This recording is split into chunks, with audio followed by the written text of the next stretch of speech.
The most repeated question that I got for this event is why tennis? Even when I was tired and I was trying to avoid it, it always came back to me. And the reality is that we know that we spend a lot of resources on getting our brand known, be it in Meta, in Google, and in advertising, in wherever. And sponsorship has been used from a lot of time, and we thought, why not? In that process, we got to know Estela. Estela is the daughter of one of our producers at Crowd Farming, and we saw the opportunity and we took it. And it might or might not be one of our CEOs and co-founders' biggest passion. So apart from watching, and some of you play tennis, by the way, ole to those of you that are brave enough to play. Don't let Gonzalo win, because in that case, everyone's going to think we did all of this just because of that. But we will talk about what these two have in common, and the potential of bringing these two together, sports and sustainability.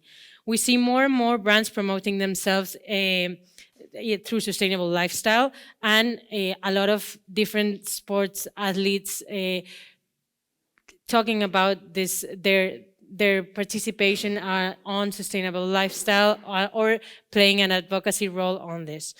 So to start with, we're going to have a conversation solely amongst tennis players. And Stella is going to moderate it. So welcome and thank you for being here. Well, first of all, Chris, thank you so much for that great introduction. My name is Estela Pérez Somarriba. I am a professional tennis player, a former national champion in the United States, who recently started working alongside Crowd Farming in the creation of this project, a tennis exhibition event whose main goal is to promote sustainable practices within our sport. Personally, I would like to thank Crowd Farming, especially Gonzalo Urculo. Thank you for the opportunity of being here next to all of these top tennis players. We're gonna talk about sustainability in our industry, some initiatives the most important tournaments are starting to implement. We're gonna talk about challenges that we see today, and also our role as reference for many people, especially women, on and off the court. First of all, I want to display these two pictures with almost 80 years of difference between each other. They lead to the following conclusion. Tennis has evolved in many aspects: the dress code, the technology with the introduction of the iHawk, and even the commercials or advertisements around the court or even on TV. However, it is crazy to me that barely any visible sustainable initiative has been implemented in the last decades, especially after the increasing concern about climate change in recent years.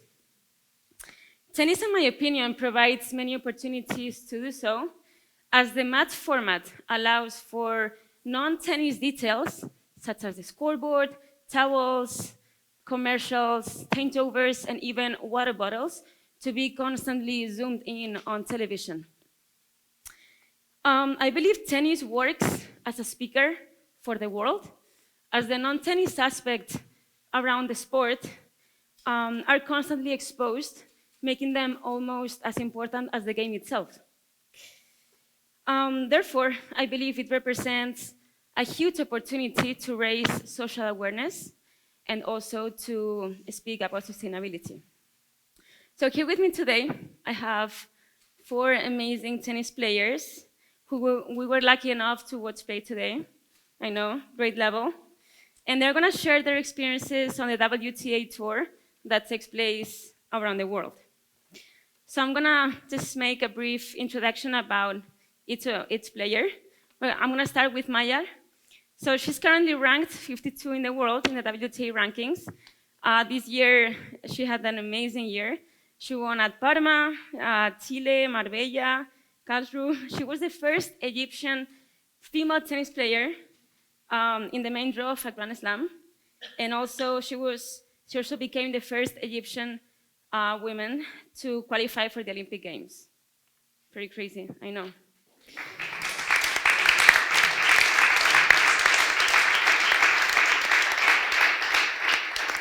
Next to her, I have Arantxa Rus. She's from the Netherlands. She's currently ranked 114 WTA. Between 2020 and 2022, she won 3 WTA doubles titles and reached 2 WTA singles finals, also returning to the top 100. I want to highlight that in her 2019 campaign, she won 10 ITF titles, the most ever achieved by a female or male tennis player in ITF history. I know.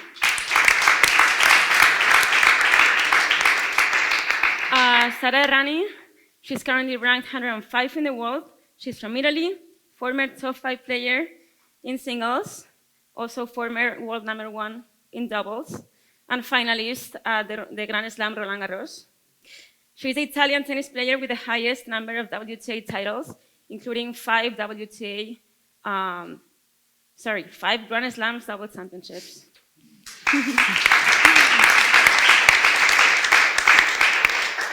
I'm going to highlight that the last 2 players that I mentioned have been on the tour for so many years that have become a reference for many younger players like myself. And to be honest, that's very impressive, and I want to thank them for that. Thank you. To conclude, Leyre Romero, she's our Spanish representative of the group. She just reached the position 168 in the WTA rankings at only 20 years old. She's going to play her first Grand Slam in Australia next season. And this year, she won 4 ITF titles, and last year, she won 2. Honestly, these are some pretty incredible accomplishments for someone, a player at such a young age. So congrats for that, and I'm sure great things will happen.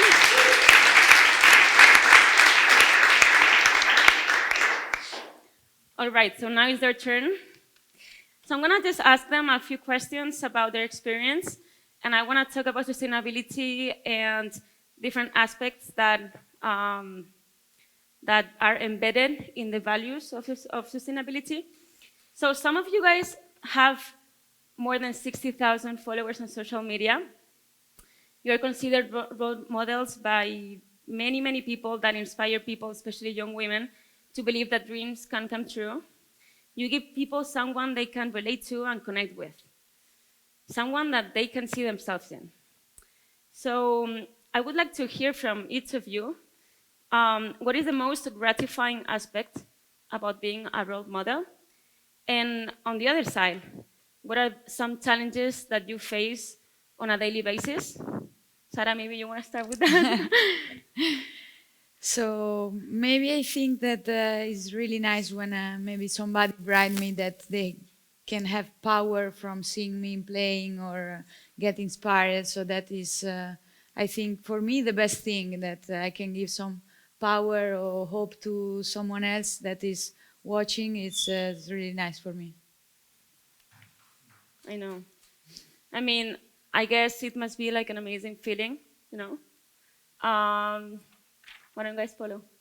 Yeah, I think it's very nice for me to have kids as to see you as an example, and to see the energy they have and how much they like to see you play, and also to talk to them. I mean, in my position, it's a very nice feeling to have a whole generation looking up to you, and it's a big responsibility that not everybody can take, I guess.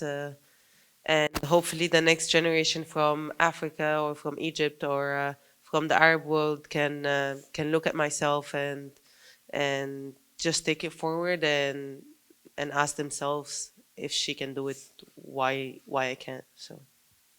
Nice.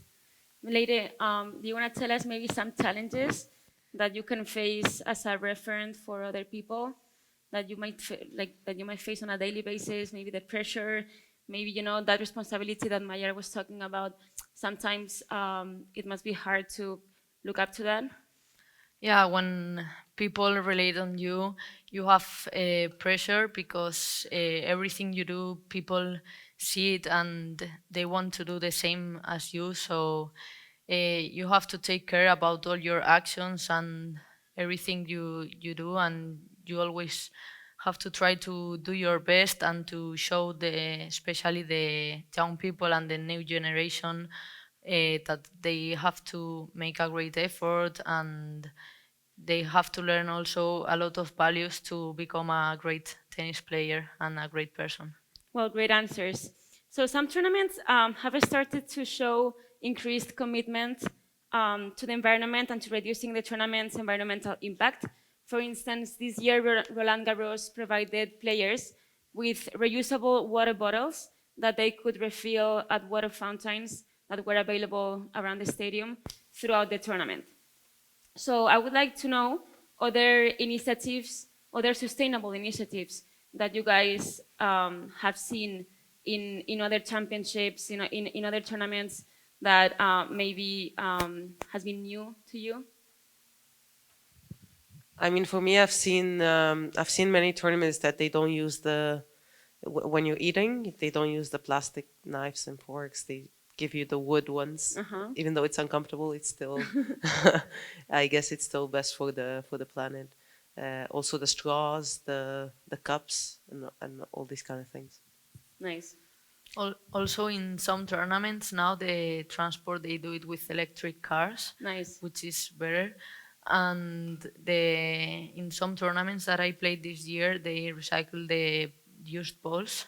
Nice. So this is also better for the environment. Or trying also to use less plastic bags for stringing rackets. In That's the a good tournament, one. there are a lot. I mean, these players use like 2 rackets a day and they are stringing constantly.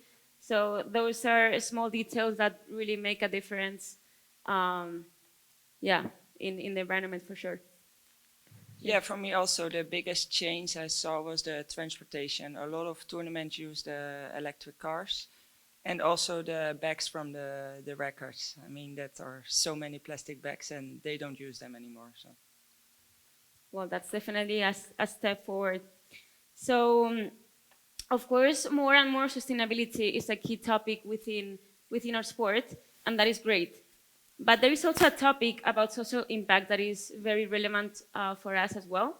Let's discuss the importance of providing people unlimited and inclusive access to tennis, regardless of the economic background, gender, or social status. I am sure that you guys, all of you, have different stories accessing tennis. Your story must be different. But I would like to hear from you, how was your experience getting to be a professional tennis player? Was it difficult for you? Did you have conversations with your parents, with your friends about it? And how was it? For me, my parents, they never pushed me. I just started to play because I liked the game. I had fun. My sister was playing. So I started like that and I end like this. Yeah, so you win more matches. And then at one point I was like, okay, I'm going to try to be a professional. And I stopped the school when I was 18 years old. And then I played a lot of junior tournaments. I started to win there a lot. And then, yeah, automatic you go more and more. And yeah, I still really enjoy it. Nice. Go for it. For me, growing up in Egypt and being a tennis player, it wasn't easy, especially when you have all the attention on soccer or football.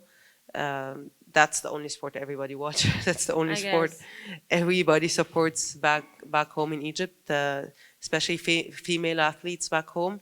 They don't really take a lot of attention. They don't really take a lot of support if you compare them with the men's sport. So it was really tough to kind of go out of there and find my own way.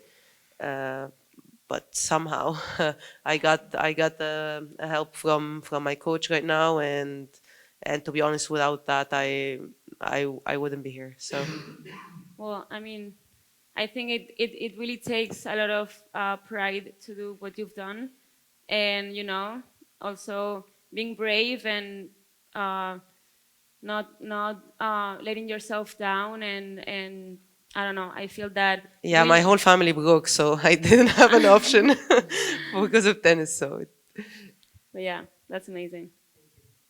Yeah, for me it was not that hard. I mean, my brother was playing tennis also, so I started really young at home with the wall to play, and I was loving it. And I also was playing some football, some basketball, but then I choose tennis, and from there I started to play tournaments even when I was like 6, 7 years old already, and I always play tennis, and I love it, and it's I many know. years that I'm still playing, I know. so Well, one day it will end. I believe tennis is a sport where we've seen a lot of equality between men and women and prize monies and all of that. So I'm just very glad that female and male nowadays have very similar opportunities to become champions and to become tennis players. A lot of federations are supporting both men and women, and I think that's very valuable, and we appreciate that. So the last question that I would like to ask, so we have seen many players nowadays, such as our latest finalists at Wimbledon, Nicky Kyrgios and Novak Djokovic, state that they follow a vegan or plant-based diet um, for reasons related to their well-being or the environment. So in your day-to-day, you do your best to take care of every food you eat, you travel, you always select the best materials. So it makes you aware of every action and it helps you understand its impact. So I would like to know what role does sustainability play in your lifestyle, in your daily basis? Leyre, why don't I start with you? For example, in my case, we recycle at home, so that's, I think, very important and the first step to help with that. And also with the food, we try to eat organic food, which is better also. And well, in our day to day, that's the basic things we do. And also when we travel and with our sports that we travel a lot, we try not to use the car a lot and try to, for example, use train or Nice, other things. So. nice, nice. I think the world has improved a lot. You can find organic food easier than before, so when you travel, it's not that hard to find it, and it's a good thing for us that we are traveling all the year, every day, so we can find that kind of things, and it's good for us. Yeah. Anything that you want to add? Yeah, for me the most important thing is also the food, and the last years I think there's many more options, also different kind of supermarkets that you can find all the organic products. So in these days it's more easy to find the products. Nice. Yeah, I mean, as they all said, for me, the most important thing is the food, to try to eat organic, less processed kind of food and recycle. I mean, I learned that not in Egypt, definitely. Just when I came to Europe, and I tried to do this at home as much as I can. Well, thank you very much. I would like to leave a few minutes in case anybody has any questions for them. Well, I think maybe from when we are young. I mean, for me, I think I'm from always like that. It's not something that you improve. I had it inside even when I was young. So I think it's a combination of tennis that I love, and to be competitive is the thing that I feel inside. I feel to fight every point. I feel to try to win every point, to stay there, to every week try to improve and stay there. So I don't know from where it becomes, but maybe I'm like that. I don't know. Yeah, I agree. It's something from inside. You have it or you don't have it. And I still also really enjoy to play. So I think that's the most important thing. It all starts with that, because if you don't enjoy it, you will also not fight in the court. So I think these two things will come together in my case. Well, I'm going to talk for myself. I'm the youngest of 4 sisters. So, you know, when you're the youngest in a family of 6, you got to fight for everything, even the last piece of meat or the last piece of anything. So that kind of relates to what they were saying, that that's something that comes from within. But that being said, in your day-to-day, you learn to enjoy sacrifices and to enjoy discipline and to enjoy everything that comes with fighting and traveling. And, you know, at the end of the day, this is our job, at least for me. And this is just like any other job that you gotta be competitive in order to be your best. So, yeah. Well, personally, in the last 40 years in tennis, we've seen a lot of progress since Billie Jean King started doing the Title IX, and I think it was 18 women got together and created these kind of rules that basically they were talking about the equality, and they just wanted to have the same rights as men. At the beginning, women could not play the same tournaments as men. They could not get the same prize money as what men did. And I think they really made a lot of progress. And I think that lately, you know, especially in tennis, I think women tennis, like people like or enjoy to watch women's tennis. You know, I think that doesn't happen in every sport, but the quality of tennis in women matches, I think, is great, and people are willing to pay tickets for that. And I think it's like a cycle, you know, and that's something that's a lot of progress that I've seen in the latest years. I mean, yeah, she's talking about equality and everything. Things has gone much better, and I think tennis is one of the sports after golf, I guess, in women's tennis that we have such a high prize money. I wish we still could have like equality, total equality with men, because we still don't. Especially with the 500s and the 1000, sometimes they have tripled the prize money, and someone who's 150, I don't think they can survive the tour with the, I mean, they have more experience than I do, but I don't think they can survive the tour with the low tournaments prize money that you can enter with this ranking. While the men have more tournaments, more opportunities, more prize money. So I wish that would be equal maybe in the coming year, but no complaint, we are progressing, and hopefully we can get there that it's 100% equal. I mean, in my personal opinion, I don't come from a culture that they don't really know about sustainability and recycling. And actually, I wish we have more events like this to give people knowledge, and because people have no idea about the basic things, about the ecological things, about recycling. Um, and I would be happy to promote something like this. But since we don't have it back home, nobody approaches with this matter.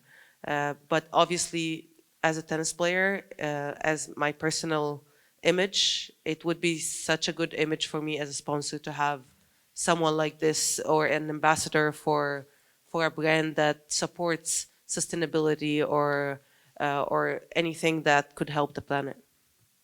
Well, I think just the fact that they are playing this tournament says a lot about themselves.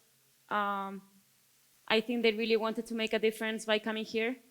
So yeah, I think I wish more brands, in terms of tennis, provided them with the opportunity to speak more, to I don't know, even do more commercials or use social media to transmit this type of values. But yeah.